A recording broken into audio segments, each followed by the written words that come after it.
সংঘর্ষ হয় বাস অটোরিকশার, নিহত হন ৩ জন। আর এই ঘটনায় দায়িত্বে অবহেলার অভিযোগ তুলে তোপের মুখে পড়ে পুলিশ। এই ঘটনায় ক্ষুব্ধ জনতা এক পুলিশ সদস্যকে দাঁড় করিয়ে কান ধরে রাখে। সেই ভিডিওটি রাতারাতি হয় ভাইরাল, যা সাড়া ফেলেছে নেট দুনিয়ায়। ঘটনায় জড়িত পুলিশ সদস্যের নাম জহিরুল ইসলাম। তিনি রাজশাহী মেট্রোপলিটন পুলিশ আরএমপির বেলপুকুর থানার এসআই পদে কর্মরত। ভাইরাল হওয়া ভিডিওতে একজনকে বলতে শোনা যায়, এটা বেলপুকুর থানার পুলিশ। কান ধরে দাঁড়িয়েছে জনগণের কাছে কট।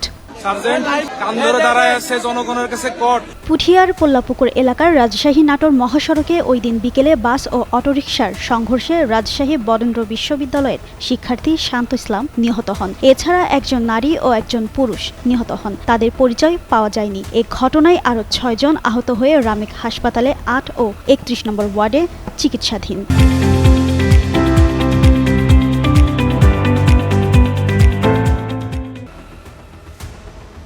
ঘটনার পর শিক্ষার্থী ও স্থানীয়রা রাজশাহী নাটোর মহাসড়ক অবরোধ করলে কয়েক কিলোমিটার যানজট তৈরি হয়। রাতের দিকে যানবাহন চলাচল স্বাভাবিক হয়। এই সময় দায়িত্বে অবহেলার অভিযোগ তুলে এক পুলিশ সদস্যকে কান ধরে দাঁড় করিয়ে রাখা হয়। সামাজিক যোগাযোগ মাধ্যমে ছড়িয়ে পড়া ভিডিও ও ছবিতে নেটিজেনরা তীব্র প্রতিক্রিয়া দেখান। পরে ওই পুলিশ সদস্যকে সেনাবাহিনীর সদস্যরা এসে উদ্ধার করেন।